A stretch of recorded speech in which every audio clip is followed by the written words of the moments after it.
আমার মেয়েটা সব কাজ শিখে গেছে, আমাকে প্রচুর হেল্প করে আমার মেয়ে। ধন্যবাদ তোমাকে। তো হ্যালো সবাইকে, আসসালামু আলাইকুম। আমার মেয়ে কিন্তু অনেক কাজে আমাকে হেল্প করে, মাকে হেল্প করে। তো আমি বাসায় আসছি, শহরে আসছি, এসে তাড়াতাড়ি কিছু রান্না করার জন্য চেষ্টা করছিলাম যে কিছু একটা রান্না করে খাই। খুবই তো অসুস্থ আমি, আমার মেয়ে দুজনই খুব অসুস্থ।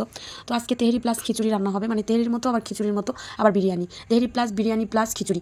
তো এই তো আমার বিরিয়ানি মশলা ছিল, এটাই বিরিয়ানি না তেহারি ছিল মনে নেই। তো সেটা দিয়ে দিলাম, পেঁয়াজ ভেজে তারপর মাংস দিয়ে দিলাম, এটা সুন্দর মতো কষে এটা কয়েকটা সিটি দিয়ে নিব। তারপরে এর মধ্যে চাল মিশিয়ে একদম খিচুড়ি মানে তেহারির মতনই করবো, বিরিয়ানির মতো, যাই হোক কিছু একটা রান্না করে খেতে হবে। তো আমার মেয়ে গরুর মাংস খুবই খুবই পছন্দ করে, এই জন্য ওর জন্য রান্না করছিলাম। আর অনেকদিন পর শহরে আসছি, বাসা একদম অগুছালো, বাসার অবস্থা অনেক অনেক অনেক খারাপ, বাসা পরিষ্কার করতে হবে, মুছতে হবে, তারপরে রান্না করতে হবে। রান্নাটা আগে চড়িয়ে দিয়েছি, তারপরে বাসার কাজটা শুরু করে দিব।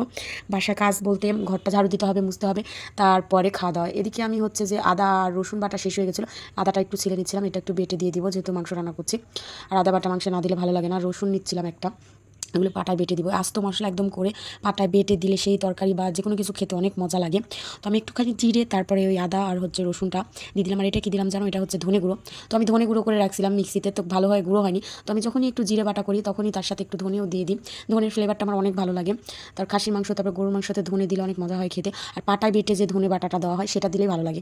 তো তারপরে এই তো আদা রসুন আর হচ্ছে জিরে ধনে বাটা দিয়ে দিলাম, দিয়ে এখন সুন্দর মতো কষে নেবো, নিয়ে কয়েকটা সিটি দিয়ে নিব।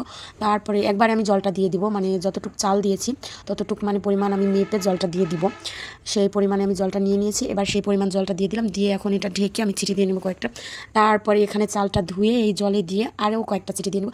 তাহলে গরম গরম তেহারি প্লাস খিচুড়ি প্লাস বিরিয়ানি প্লাস হয়ে যাবে। একদম বিরিয়ানির মতো গন্ধ বাড়াচ্ছে, বা তেহারির মতন আবার খিচুড়ির মতন।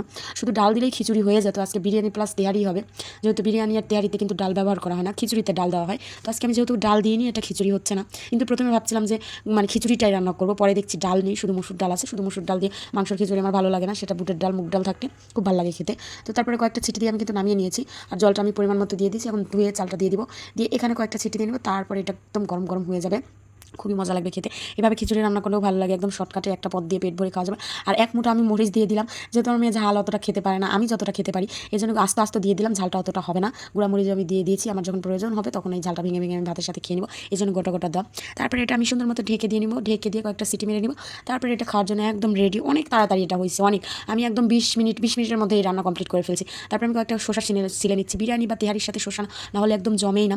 তারপরে আমি সুন্দর করে দেখছিলাম, কিন্তু সুন্দর করে দেখতে লেগে দেখছি তলাতে একটু পুড়ে গেছে, তবে পোড়া গন্ধটা একদমই লাগেনি, একদম ঝরঝরা হয়েছে, হালকা একটু পুড়ে গিয়েছিল, বেশি পুড়ে নাই। তো আমি রাইস কুকারে যেহেতু বিরিয়ানি বা অন্য কিছু রান্না করি, পোলাও, এই জন্য আমি এই যে প্রেশার কুকারে মানে এখানে আমি রান্না করতে পারি না।